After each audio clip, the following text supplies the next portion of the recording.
Good afternoon. My name is Ces Butner, and I have the honor to serve as this year's president of Rotary Club of Oakland. Founded in 1908, the Rotary Club of Oakland is the third oldest Rotary Club of some 35,000 Rotary clubs throughout the world. We are a community of 300 men and women from all walks of Oakland civic, commercial, and community life, committed to Rotary's motto of service above self. I'd like to welcome you to our 5,317th club meeting.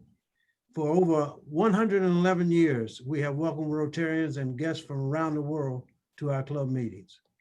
We continue to do so virtually, so if you're a visiting Rotarian or if you're a guest of a Rotarian, please let us know by typing your name and the name of your club into the chat box located in the center bottom of the screen, as indicated by the arrow on the slide you're viewing now. By doing so, we will be able to recognize you later in this meeting. Also, we recommend that all participants view this Zoom meeting by clicking the speaker view button located in the upper right-hand corner of the screen. And if you have comments throughout the meeting or questions for the speaker, please use the chat button at the bottom of the screen for that as well. And now, in honor of Veterans Day, to lead us in the pledge, and to provide us with our thought for the day, Rotarian Abel Guillen. Thank you. Good afternoon. Happy Civic Thursday to everyone. Would you please join me putting your hand over your heart and join me with the pledge. I pledge allegiance to the flag of the United States of America and to the republic for which it stands, one nation, under God, indivisible, with liberty and justice for all.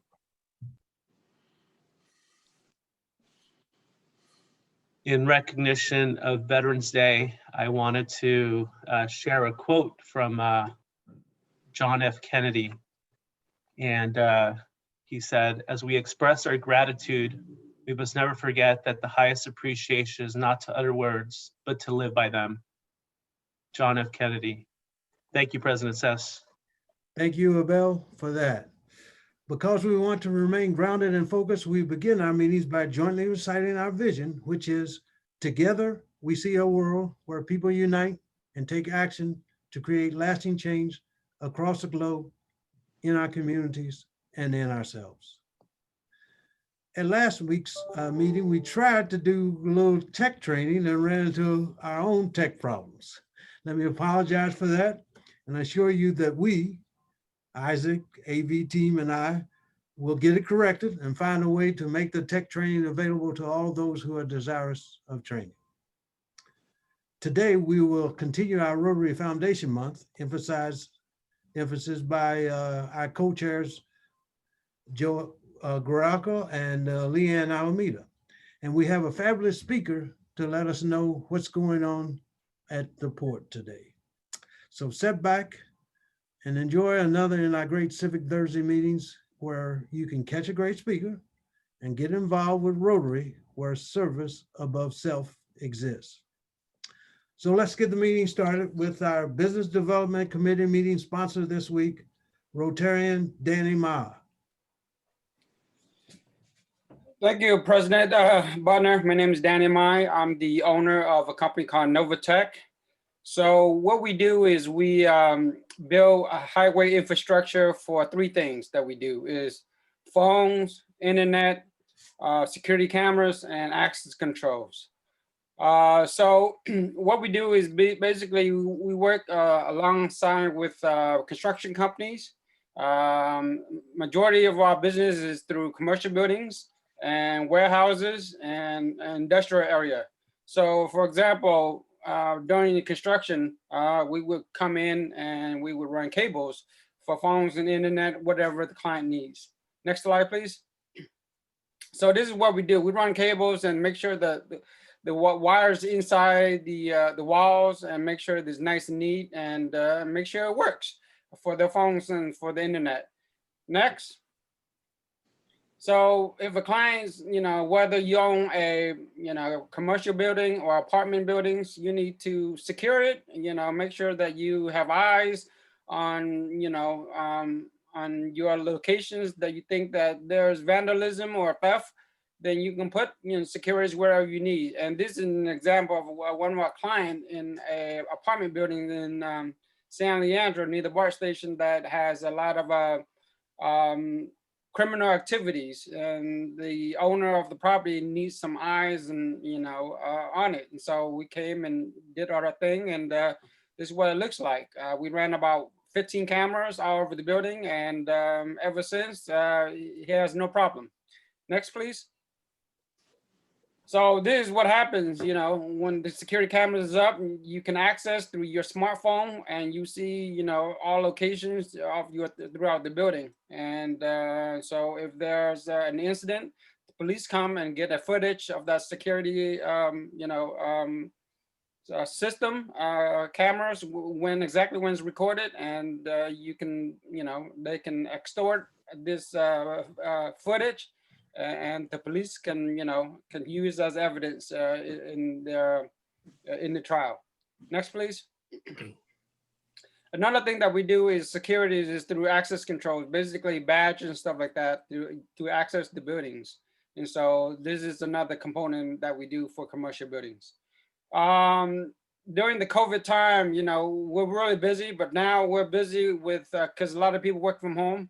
And a lot of our projects are migrated to home users now. So recently, last week, we finished a project with one of our Rotarians, Phil Hobbs. He works for the banks now. He worked from home, so we were able to run a lot of cables and get his phones, and internet, and security cameras for his home, so he can feel secure and be more efficient. Next, please.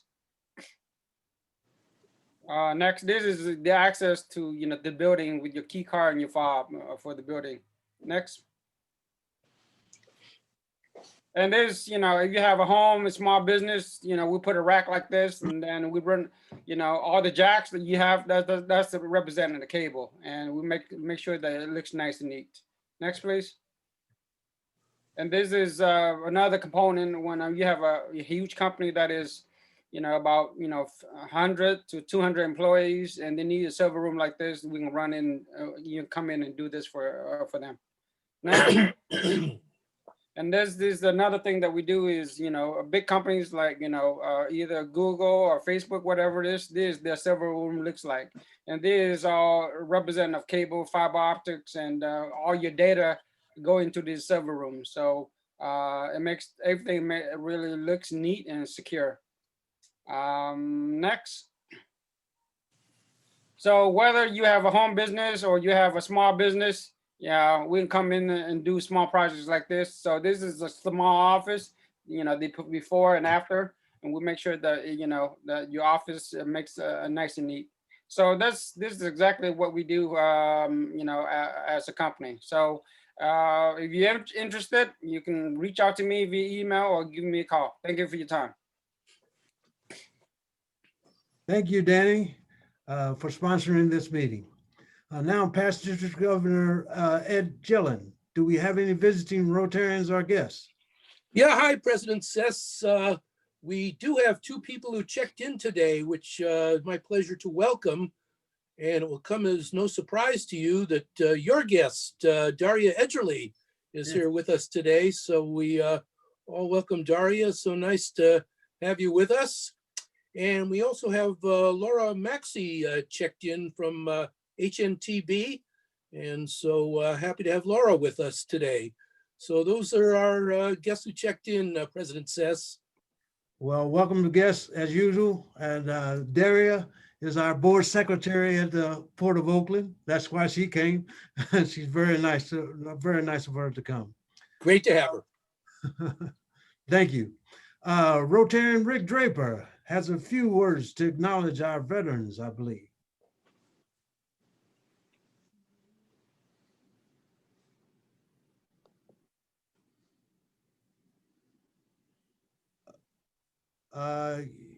We're not hearing your voice.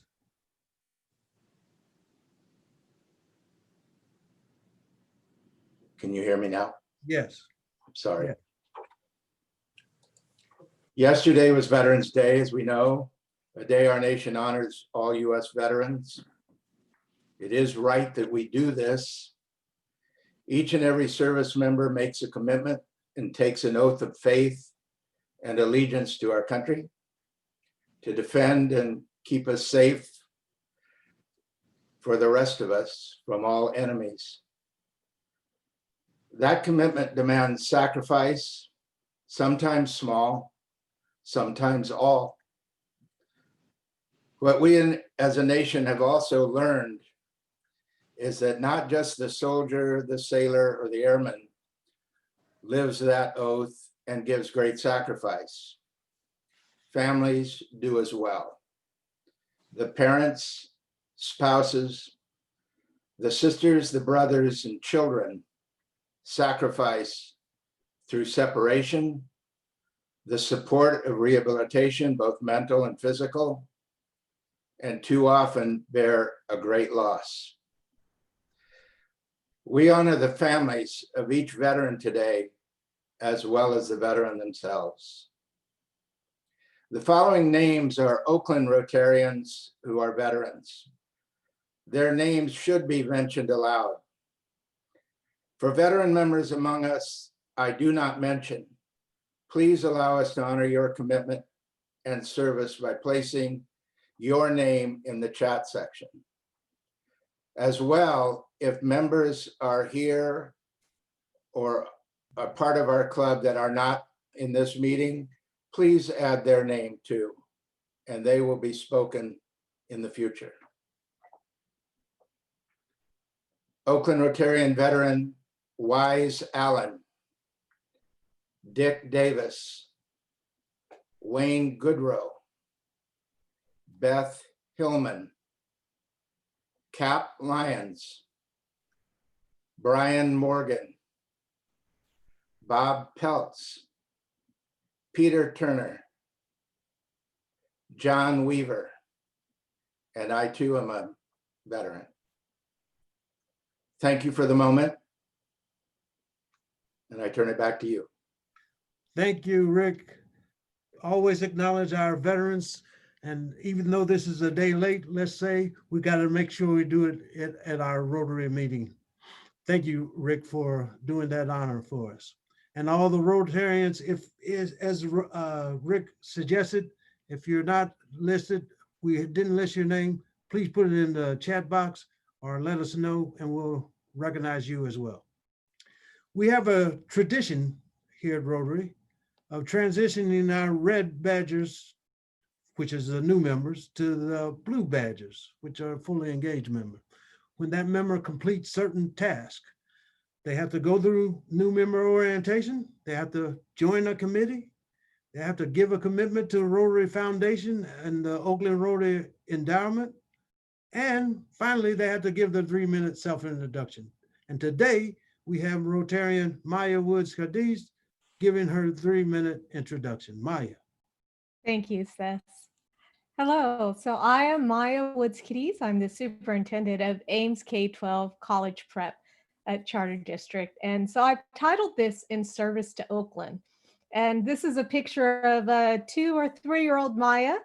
And this was probably a Sunday morning by the way that I'm dressed. And so what Sunday looked like for me was service in the morning and then off to West Oakland to Operation Reach, which was founded and ran by my parents. And we would then start right away serving food to the community. Then we'd probably have some service after or a health workshop or something like that. So I've been serving in Oakland. It's been my honor to be serving in Oakland since I was just a little tyke.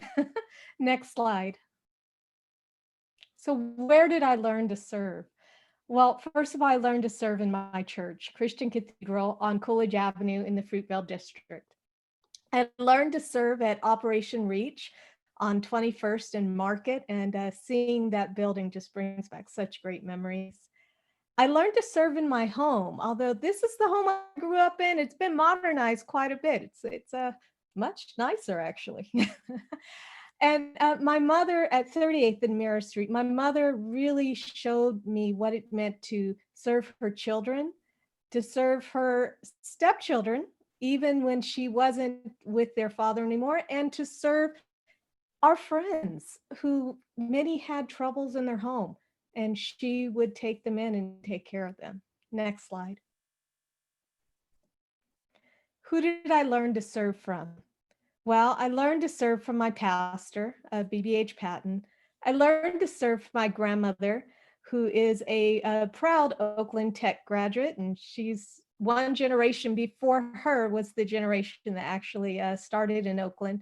I learned to serve from my mother, who I mentioned, and who was also a medical social worker at Oakland Kaiser, in addition to the other work. I learned to serve from my grandfather, who is a vet of World War II. I learned to serve from my great aunts, who in the next picture you'll see had the arduous task of teacher for us kind of wild elementary school students who are happy to see a lion. And if you don't think keeping a bunch of elementary school children away from a lion isn't service, you might want to think about that again. Next slide. And for my father, who's a veteran. I'm a later in life child, so he's a Korean War vet. And so how was I served? Well, I was served by Kenneth Baring and his family. I am a graduate of Cal Berkeley. I hold a master's degree in educational leadership to be specific. I am a Baring Scholar from the PLI, go Bears, Abel, from the PLI program. And out of hundreds of people who applied, I was one of the blessed 30-something individuals chosen for that program.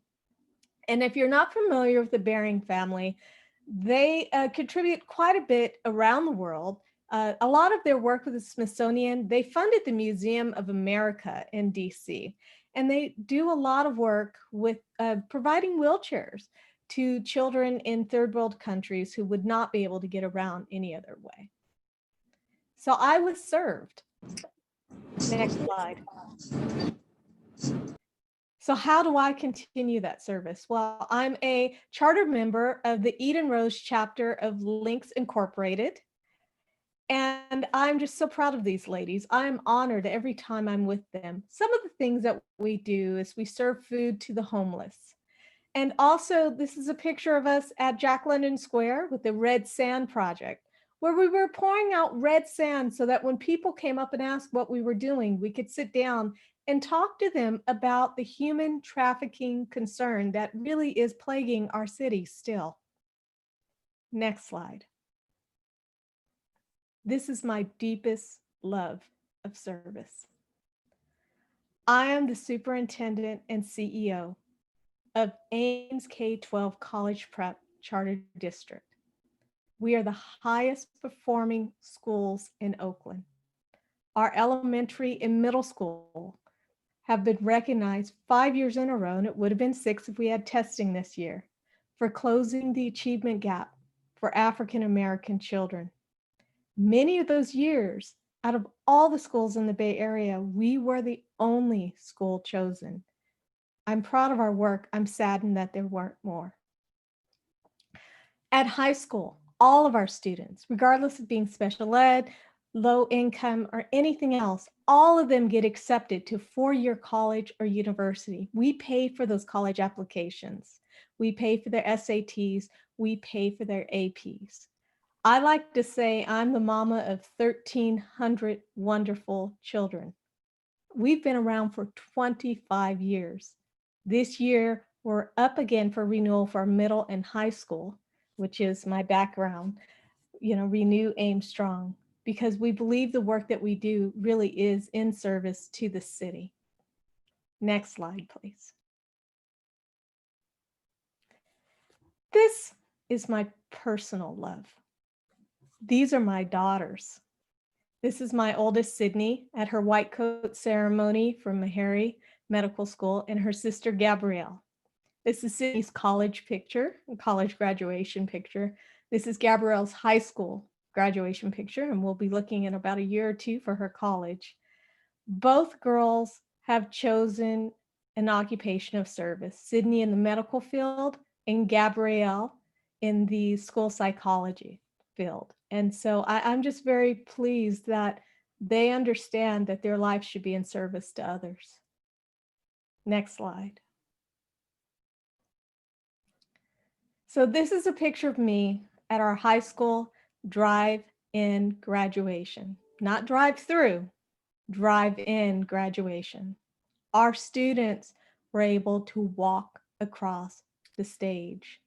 This was all due to a vision by our high school head of schools, Mr. Maurice Williams, Jr., who's somewhere on this call. And also we had a wonderful middle school graduation, thanks to our head of school, Mr. Peter Holmquist, who's also somewhere on these calls. Both of their schools are up this year on December 2nd for a hearing or for a decision from Oakland Unified School District on us being able to continue to do our work of service for the children of Oakland. We've been doing it for 25 years successfully. We're asking for more time to continue. And something else, you'll see we're at the Lakeview campus. One of our goals, and I put this out there because I know we have a lot of people in real estate and so forth, we want a forever campus. We want all 3 of our schools together. And so that's a goal we've set. So what are my quotes for life? Well, the first one is from my mother, and she would always say this to me. She got it from Shirley Chisholm, I'm sure. I later in life learned that. When I was younger, I thought it was her wonderful wisdom. Service is the rent you pay for living on this earth. My father constantly would have me say, everybody needs love. Now, later I learned that that was a Gladys Knight and the Pip song written by Norman Whitfield and Edward Holland Jr., but nonetheless applicable. And it's something I go by in my life. And the last one, my father would always say, and I think Have we got to this is a 3-minute introduction. It was supposed to be 3 minutes. Oh, yeah. And so the last one is favor ain't fair. And this is my last point. And basically what that means is if you get favor, give it to someone else. So thank you. And that's who I am. All right. Thank you, Maya. I will have to go to a new member. We had a new member to introduce. Who is that? And I'm introducing Jenny Hunsberger. Tam Clausen introducing Jenny Hunsberger. Jenny is an advisor with Next Step Retirement in Walnut Creek. Next Step Retirement is a boutique investment consulting firm specializing in retirement plan consulting, supplemental executive savings plans, specialized insurance for owners and C-suite executives, and retirement goal setting for individuals. Jenny has been an Oakland resident in the Montclair district for several years and enjoys walking to and supporting local merchants for most of her needs. She appreciates the diversity of Oakland and has been looking for additional ways to get involved. I suggested Oakland Rotary number 3. A fun fact, Jenny grew up in Pennsylvania and enjoyed riding horses, including jumping. Please give a hearty welcome to Jenny Hunsberger. Hey, Jenny, we're happy you have chosen to join us, and please know that your family and friends are always welcome to join us and participate in our projects and events. You will receive a Rotary pin, and we hope you will wear it with pride and find pleasure and fulfillment by attending these meetings, participating in our service activities, and practicing service above self, and by contributing to the Rotary Foundation, which we'll hear from now. The Rotary Foundation. Joe. Hello, good afternoon, Oakland Rotarians. I'm Joe Garalka with the Rotary Foundation Committee, and we are here during Rotary Foundation Month to thank you for your generous support and to ask you to donate to the Rotary Foundation, to ask you to help us meet CES's awesome 100% participation challenge, and to give you an opportunity to experience real happiness by helping others, plus to tell you how to get a cool Zoom virtual background. But first, Sandeepa is here to tell you how you changed lives in India. Sandeepa?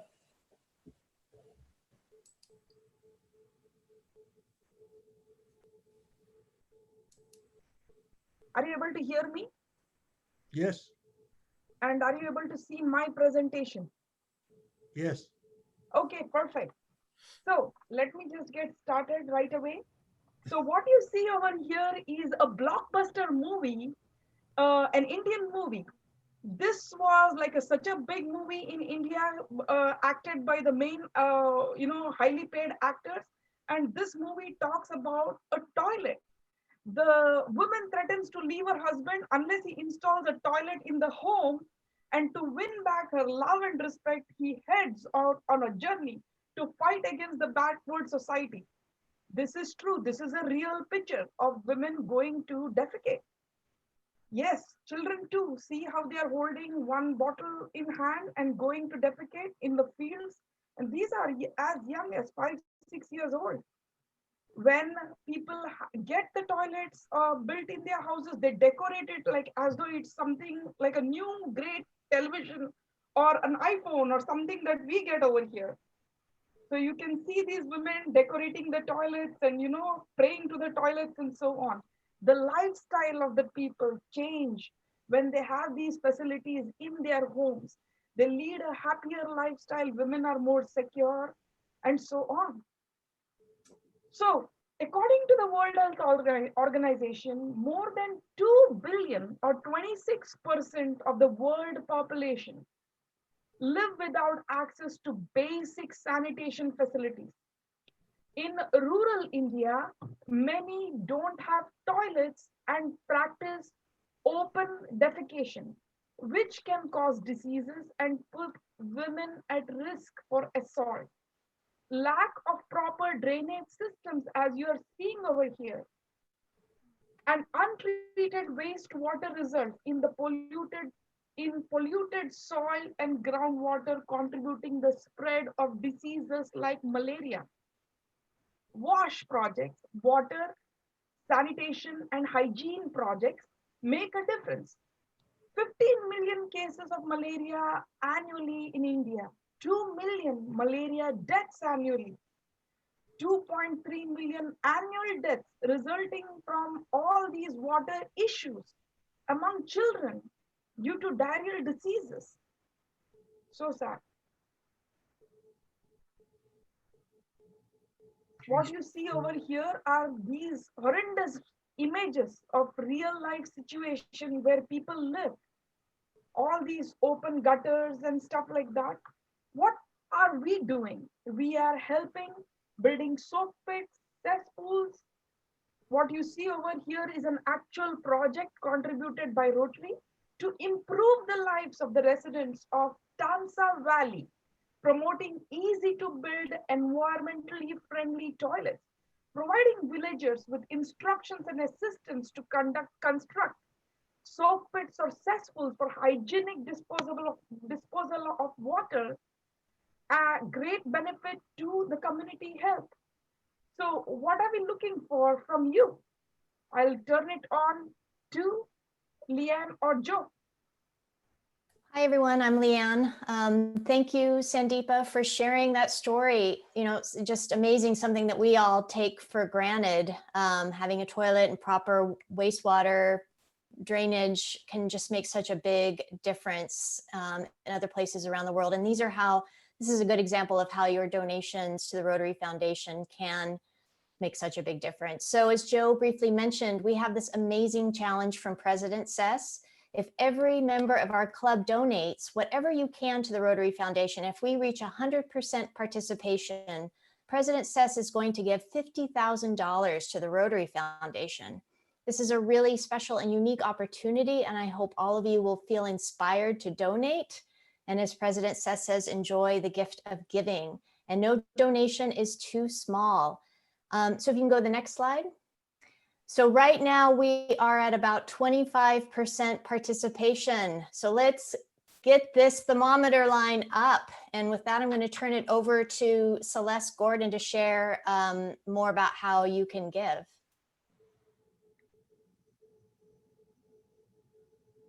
Very quickly, Celeste, Okay. we gotta Yep. get our speaker. I'm going quickly. Hi, everyone. So we just want everyone to know how easy the committee has made it for you to donate. First of all, you can use your pledge form. You can use your credit card on your pledge form, or you're welcome to send us a check. You can also go to the website on Rotary. We have it there on the slide. I think it should be up. And one thing to remember, if you do donate online, you must have a My Rotary account. If you do not, or have any questions about that, you're welcome to call myself or Joe, and we'd be happy to explain to you or walk you through that process. So just make sure you do have a My Rotary account first. And then lastly, you can donate right here in the chat. Just put your name right there in the chat. Let us know how much you want to donate. And if you are not comfortable with that, you can also send us a message and let us know how much you're donating, and we're happy to take that. Last thing, again, this is an amazing opportunity for everyone here. We're urging everyone, we're at 25%. If you've given already, who do you know? Who has not been to a meeting in a while? Who can you reach out to? We really need to all work together as a team, a unified team, to get to this 100% so we can really take advantage of this. So thank you everyone if you've given, and think about who might else give along with you. Bye. All right, thank you very much, Rotary Foundation Committee. We got to get to our speaker, so David Stein, I believe it's you that are going to introduce I'm introducing the speaker, President Ces. President Ces, fellow Rotarians and guests, it's my honor to introduce the Executive Director of the Port of Oakland, Danny Wan. Danny was appointed Executive Director on November 14, 2019. Danny's lived a life of public service. He has a bachelor's degree in Bachelor's of Arts degree in Rhetoric and a master's in education from UC Berkeley, go Bears, and a law degree from the Baby Bruin, UCLA. He started his career in the 1980s as a public school teacher in Oakland and San Francisco.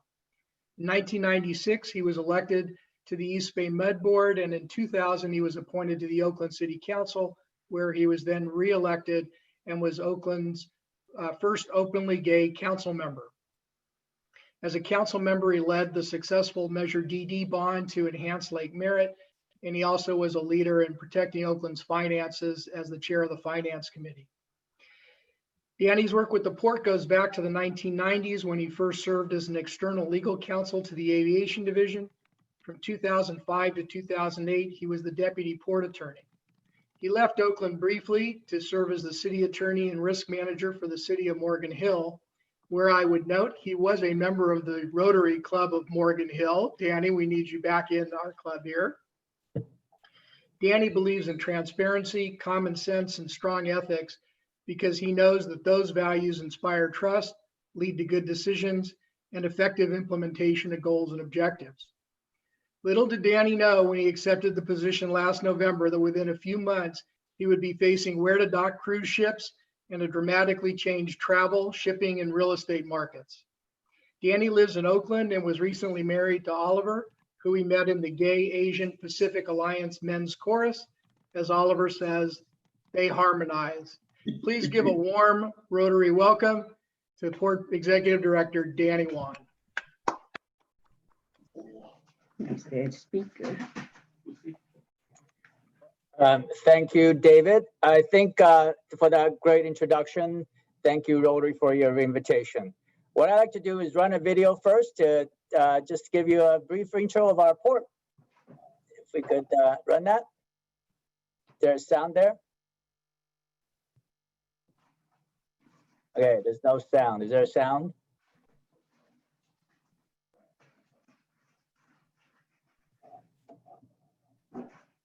Okay, I think we're going to stop the video since there's no sound. We'll do it later. So good afternoon, everybody. And thank you for Rotary for the opportunity to chat with you about the Port of Oakland. I think of all the talks that I do about the port, being invited to the Rotary is probably most gratifying because the port and the Rotary share a very long history in Oakland. And I say this, both probably important to Oakland, both in civic and the economic fabric. You see, in 1908, when the Oakland Rotary was founded, the Port of Oakland was establishing its foundations as a publicly owned port. In 1907, the year before the founding of the Rotary, the federal courts finally decided that the city of Oakland actually owned its waterfront.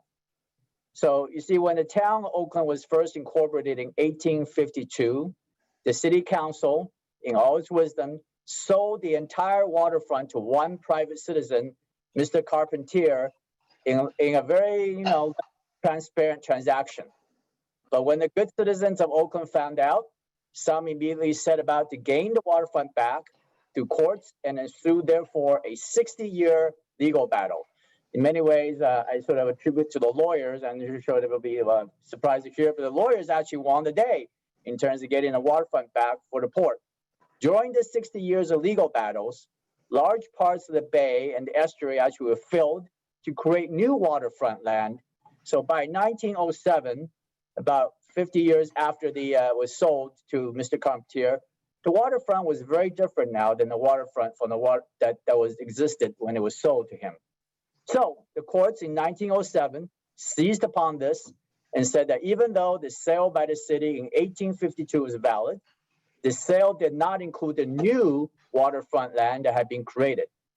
So the decision gave back to the city and its people the ownership of its waterfront, and thereby allowing the mayor at the time, Mayor Mott, and the leaders time to begin developing a publicly owned harbor that will connect the harbor to the intercontinental railroads. So finally, in 1927, the voters of Oakland approved a measure to issue bonds to fund a proper public port and turn the governance of the port to an independent board of port commissioners to manage the port professionally and once removed from the politics of the city council. So the 60-year legal fight and the public investment in the port established the early economic foundation for the city based on shipping, transportation, and interstate and ultimately international commerce. So the Port Commission, you see, has been an important institution in our city that has transformed our public port and the waterfront into the most important and consistent generator of economic prosperity and jobs in Oakland and the Bay Area region. I always like to say, even though we have these newfangled industries, which are very important, the high techs and such, the Port of Oakland has been the foundation of the economy in the region here. Our current Port Commission, including, of course, our current President of Rotary, Commissioner Ces Butner, and I think I saw Commissioner Joan Story on here also, as well as several of our staff. This Port Commissioner is exemplified the professional, the ethical, and the independent governance that the voters expected when they created the port back in 1927. So fast forward to today, I'm very happy to report that the port continues to be the consistent international commercial hub, the Bay Area economic engine, and the job generator. In a 2017 comprehensive study, the port and the operations of the port at that time generated approximately 84,000 well-paying. Ramona's on here. Ramona's here. Yeah, I invited her to come. Sorry.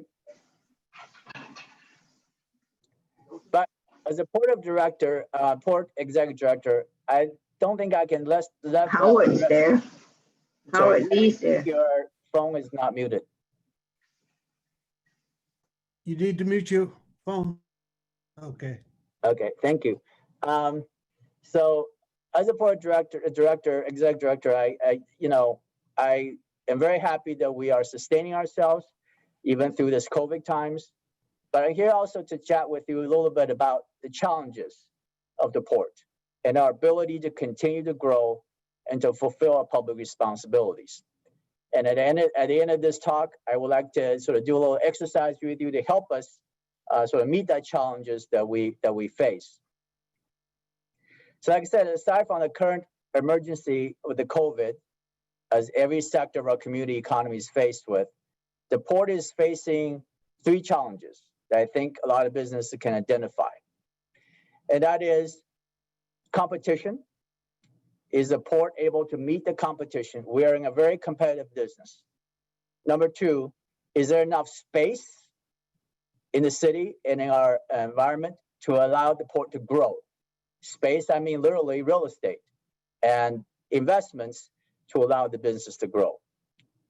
And number three, I think it is a challenge and we plan to meet it, that our social responsibility as a public enterprise, mostly in the environmental regulatory area. And that is a challenge that we must meet. So I will give you sort of a little briefing on these three challenges, and both in terms of our seaport and our airport and our commercial real estate. First, let's start with the market and competition. As most of all you know, I hope, that we run three lines of business. The seaport, which is the big cranes that you see on the horizon once you drive from the port of the Bay Bridge. But you also should know that we run the airport as well. And the Port of Oakland also owns the land underneath and a lot of the buildings at Jack London Square, and a lot of the buildings of land along 18 miles of the waterfront in the city. So I think sometimes we have the challenge of people actually knowing that we do more than just cranes that they see on the horizon. But all three lines of our business face competition. The seaport, let's start with that. The seaport has been, the volume in terms of our amount of a business is measured by sort of what we call container equivalents. How many containers do you move a year? The Port of Oakland, we need to grow, but the seaport has been at about 2 million to 2.5 million TEUs of containers every year for about the last 2 decades, every year, which means that we have about a 0.2% growth on average over the last decade or so, or 2 decades. In the meantime, our competition, and realize our competition is the whole country, because when Panama Canal opened up, people who ships through goods to the port, to the US from Asia, no longer has to go to the West Coast. They can actually go to the Panama Canal and go to the East or the South Coast of the United States. So at the same time, the Port of Oakland seaport was growing at about 0.5, 0.2% every year. The Port of Savannah in Georgia, the Port of Houston, and the Port of Virginia had actually been growing by double digits in the last few years. So the Port of Oakland, in terms of its volume through the seaport, has gone from number 4 about 15 years ago nationwide to today about number 11 or number 12. And that is a competition headwind we're facing at the port of the seaport. The airport. We need everybody to fly Oakland when you can. And why? Because when we fly Oakland, the money and the jobs stay here. And yet in there, we also face competition. As you know, the Bay Area, unlike some major cities, has not just one major airport, but 3. We have SFO, San Jose, and as well as Oakland. And even though if you look at a map, Oakland International serves the largest geographic region and the largest demographic population in the Bay Area, we lose about 50% of our sort of market area or more to SFO. And we are having also, because of the name as San Francisco, we're also losing international markets, being trying to establish an international flight for a long, long time now. We have Mexican flight, but we had for a while Europe, but we lost that also to SFO. So that is something that we are asking at every talk that I do, to ask business communities and civic organizations to really think with us on how we can encourage people to fly from Oakland Airport. On the commercial real estate front, this is actually probably, even though our airport has lost its passenger right now due to COVID, to about 35%, as I heard, of our normal passenger load is what we're doing now. But I think that will recover. It's probably going to take a couple of years. But I think it's a commercial real estate area where we're going to face the most challenge in terms of investment and competition and market. When the COVID virus has now remade the commercial market, I think your guess is as good as mine, how that's going to impact commercial real estate, restaurants, tenants, parking garages, office space is what we do at the Port of Oakland. So that is sort of the competition and market challenge that we have to face at the port. Next is space. The seaport, in order to grow our volume, has to have space. We have to have roads for trucks to travel. And not only do they need to travel, they need to travel in and out of the port quickly, and in and out of the port in the city of Oakland quickly, because time is money in shipping. If you delay a shipment by a day, they would rather go to the Port of Los Angeles. And if they cannot go to the Port of Los Angeles, they'll go to the Port of Houston. So we have to have an efficient network, and we have to have space for people to distribute the goods, to load their goods. The challenge the seaport faces in the city of Oakland is space. Understandable that the city leaders are very now concerned about having more housing at the city. And if you go to West Oakland now, a lot of more new housing and condos is being built. But what people probably don't think about is as we build this housing into West Oakland, is now encroaching onto areas where it has been industrial, where people had roads which had people be used for efficient in and out of the port. And the planning at the city level really doesn't take that into account. We need the leaders of the city to really make our city's leaders know that when they plan land use planning at the city of Oakland, they really need to take into account industrial uses, and especially the seaport. Why? Because we are still the #1 supplier of good paying jobs in the city of Oakland. I'll give you a couple examples. We just had a recent meeting with the community in West Oakland about, as many meetings we have about coexisting and the impact of the port on the neighborhood. We had one neighbor raise her hand and say, "Oh my God, Danny, could you help me with all the trucks that go through in and out and by my door every day?" And I asked her, "Well, where do you live?" Because that seems a little strange that our trucks would be passing by somebody's residence every single according to her, 10 minutes or 5 minutes. Well, she lives in a new condo that was built on 5th and Adeline. Just people don't know, Adeline is a major truck route in and out of the major gate into the Port of Oakland. So I nearly fell in my chair thinking that was a condo building that's built right at the gate to the port. And we also are very good at transportation planning in terms of bicycle routes. When we have a transportation planning department that plans these bicycle routes. We also know the transportation department, I don't know if they do know this, they also designated truck routes to the city that allows trucks to hopefully travel because of the weight, that they need a special road because the regular city roads don't carry the weight that the trucks have. So we have truck routes. Well, lo and behold, we find out that the bike route is designated right on the truck route. And when we asked about this, well, why is this? Don't you think it's dangerous to mix trucks with bicycles? And the response was, well, we didn't know there was a truck route.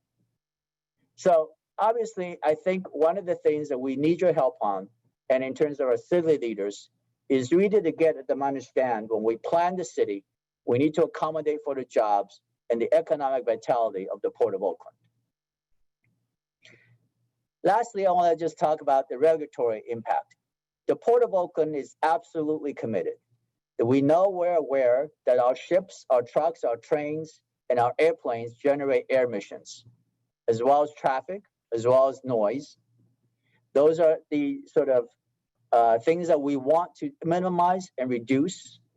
And we are spending a lot of money to electrify our infrastructure so there's no diesel emission. We want to make sure that the health hazards that we present are reduced. And our plan is to reduce to 0 emissions in a decade or so. However, that is one thing that we need. I think that this recent election is probably encouraging. That when I go to a conference with ports around the country, and we discuss the issue of environmental pollution, how do we reduce greenhouse gases, you will see representatives on the Port of Houston and the Port of Georgia, Savannah, and Port of Virginia congregate in one corner and make jokes about how that's a California problem. And they don't have to deal with it. Not that their ports don't pollute, but California is the only state, along with Seattle, has much more stringent regulation than the competitive ports around the nation. So yes, the Port of Oakland is absolutely trying to meet our commitments and our public responsibility to be good neighbors. At the same time, we face a situation where every other port can tell their customers, don't worry about air regulation, come here. And they are much easier, quote, business friendly, because they don't have to worry about the kind of regulations that California does. Those are the kind of headwinds we face, both in terms of competition, in terms of investment in space, and in terms of regulatory challenges. Here's how you may help us. I think these challenges can be met with good sound planning, which the Port Commission and the staff are very much engaged in.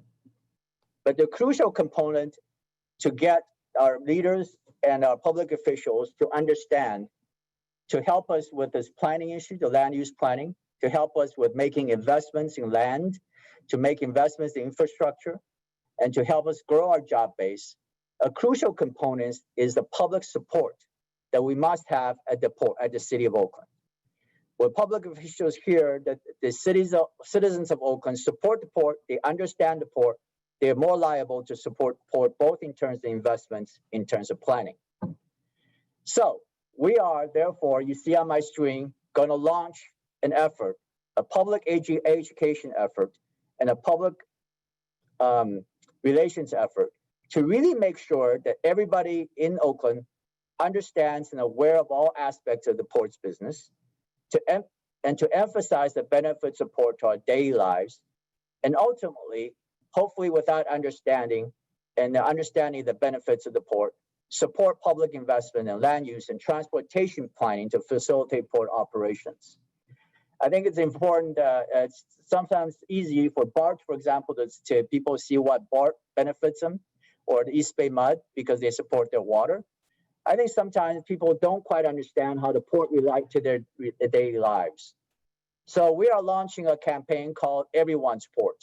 We're indeed going to emphasize the fact that we support every aspect and we benefit your lives in every way. And therefore, when the investments, planning, and transportation planning comes to fore, we hope to have their support.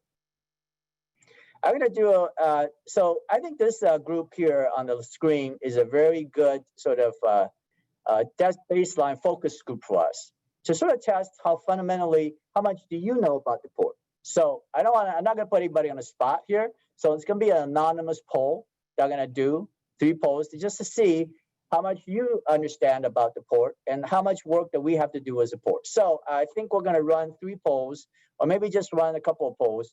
So the one first about the governance. Can we run that poll? So this is a question. Which of the following describes the governor port area? Pick every one that's true. Just, I think, click on the box, the circle that you think is true of this Port of Oakland.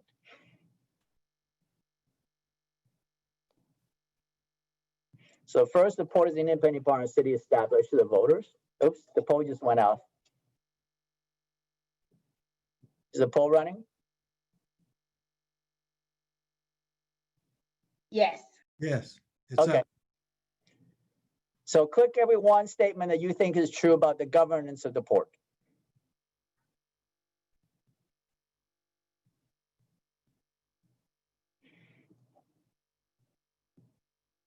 Okay. Has everybody voted? Okay, can we show the results? You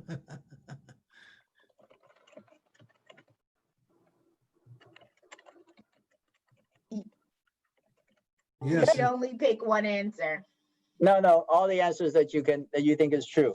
Well, you can only pick one on the poll. Oh, really? Okay. Yes. So, well, I hope people understand that the Port of Oakland is governed by the Port Commission and established by a voter, and the commissioners are nominated by the mayor and approved by the city council. Now, the most misunderstood thing about the port is that just how independent is the port commissioner. Once the port commissioners are appointed to the port, their decisions govern the port, and we are not subject to the policies of the city council, unless it's a citywide health and safety issue. And that is something, so we're not subject to a veto, we're not subject to implementing the city council's policies. You can imagine when I inform the city council members this fact, how unhappy they are sometimes about that. Next is probably the most relevant question that I want to know. So let's run one more poll now to finish my presentation.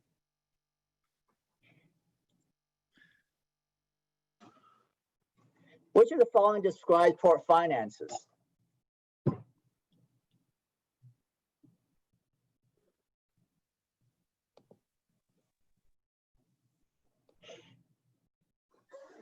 Okay, well, I guess you can only pick one, so I guess pick one that you think is most true. We'll see which ones people pick the false ones. Okay, pick your choice and let's see the poll result.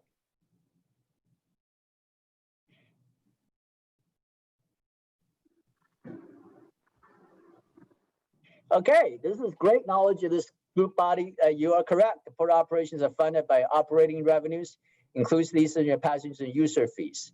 I think the point here is that what is not true is, number one, we don't get any city tax funds. That is probably another misconception that I want to clear up, is that this Port of Oakland is not supported in its operations by city taxes. Actually, it is not supported by state or federal taxes. We get grants for specific infrastructure projects, but even infrastructure is supported mostly, by large majority, by the port's own revenues. Now, how is this important? It's because if you talk to Savannah, Georgia, Port of Savannah, Georgia, Port of Florida, Port of Texas, they all get state revenue funding, tax revenue funding. And in fact, they are very much supported by the politicians in those states. And I feel a little left out sometimes. We go to these conferences and they're talking about taxes and, that comes to the port.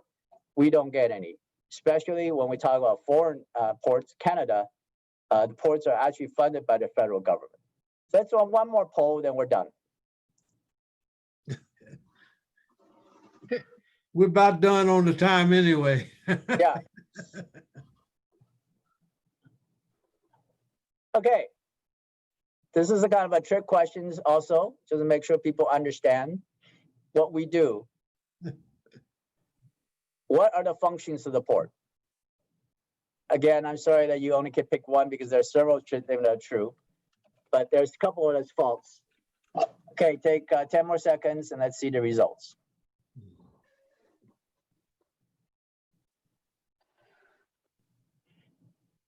Okay, let's see the show results, please. Okay, people are, again, this is a very educated group. We maintain lease real estate to seaport, airport, Jackson Square businesses. That is the most accurate statement. We actually don't operate the port terminals. We lease our land. Our biggest business is leasing of real estate to terminal operators, to truckers, to airport airlines, to operations at the airport and Jackson Square businesses. We don't, number one is false because we do not hire employees that operate cargo cranes and equipment. Those employees are employees of terminal operators. That's the number one misconception, that when the longshoreman goes on a strike or have a work action, I get calls from people saying, well, what are you doing about the longshoremen? Are you negotiating with them? Well, we're not their employers. So that is kind of difficult. The number two sort of fact that people don't know is that we operate 19 miles of the Oakland waterfront, including parks. So those are kind of information, thank you for the poll. Those are kind of information that we're gonna launch as part of the Everyone's Ports campaign to make sure people understand what we do, how we benefit them, and we hope that they'll have the Rotary support. Thank you for listening to me. Now we'll stop there. Thank you, Danny. We had several questions. We got a ton of questions here, but we don't have time to go through those. We're going to capture in chat and we'll send those questions to you and that you can respond to us. And then we'll provide them to all the Rotary members at that point. Because we simply don't have time. We run out of time here for live questions. So I'll just say thank you for being our speaker today, Danny. This year, our club is making homeless crisis in Oakland a priority. To that end, and as a gift to you for being our speaker for the day, In your honor, we are making a donation to support our unhoused residents in Oakland. Additionally, we would like you to give you our Centennial book, which documents 100 years of service and friendship in the third oldest club in the Rotary world. Executive Director Pat, do we have bell ringers out there? Probably do. Hello. Unmute, Pat. Unmute. Sorry, President Ces, I know better than that. Okay, we have a lot of bell ringers, 2 from Danny Mai for the Business Development Committee. President Ces, Shannon Hackley, and Marie Savramuthu all rang the bell for our veterans. Derek Johnson for his great uncle and stepdad who are veterans. Bob Breeker has a new grandson. Leah Noah Breeker rang the bell. Joycey Mack rang the bell for her brother Raymond, who served. Teresa Wyand for her father, Major General Eugene Corporal, and her father-in-law, Lieutenant General Alexander Malquin Wyand. And then I think that's it for our bell ringers. We had several people who also put in the chat they're donating to the Rotary Foundation. Thank you so much. Thank you for all those bell ringers. Bell ringers, as everyone knows, is a $100 donation to the Oakland Rotary Endowment. Rotarian Steve Nichols, will you tell us about next week's speaker? Oh, for hell's sake. Sorry about that. Thank you, President Ces. Thank you, Carla Betts. Next week we have a repeat appearance from Dennis Kyriakis, who's a magician who came to the club a few years ago and wowed us with a fabulous magic performance. He has, like the rest of us, gone virtual and pivoted his business.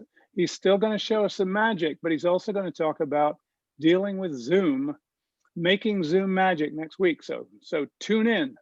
Thank you. Yeah, we need some Zoom magic here. We're going to have to get it. Past President Carla Betts, you got to... Rotarians. Hi, Rotarians. Tuesday, November 24th at 5:30 p.m. Put that on your calendars. We are celebrating virtual cocktails with President Ces. We are celebrating the coming of Thanksgiving with lots of interesting and fun information. Mark your calendars again. Tuesday, November 24th at 5:30 p.m. Thanks, Ces. Thank you. And Ces, one more bell ringer, Isaac Cuss Reed for both Maya Woods Cadiz and for Danny in the Port. All right. We had a stressed meeting today. Let me apologize ahead of time. We've got to get these kinks worked out. Sometimes when we get a little long here. I want to apologize to you, our speaker for the day, Danny. We want to get you back because we had a ton of questions here to ask you. That's what I'd like to have you come back and maybe just answer a few questions from the audience. I think that might even be one good meeting. We could have you just talk to it for a little bit and at least answer our questions because we had a lot of them on there. So I'd like to end this meeting as usual. And that's the way it went on 5,317th club meeting on November 12th, 2020 at Oakland Rotary number 3, the third oldest Rotary club in the world. Everyone remember, Rotary opens opportunity for service above self. And for now, this meeting is adjourned.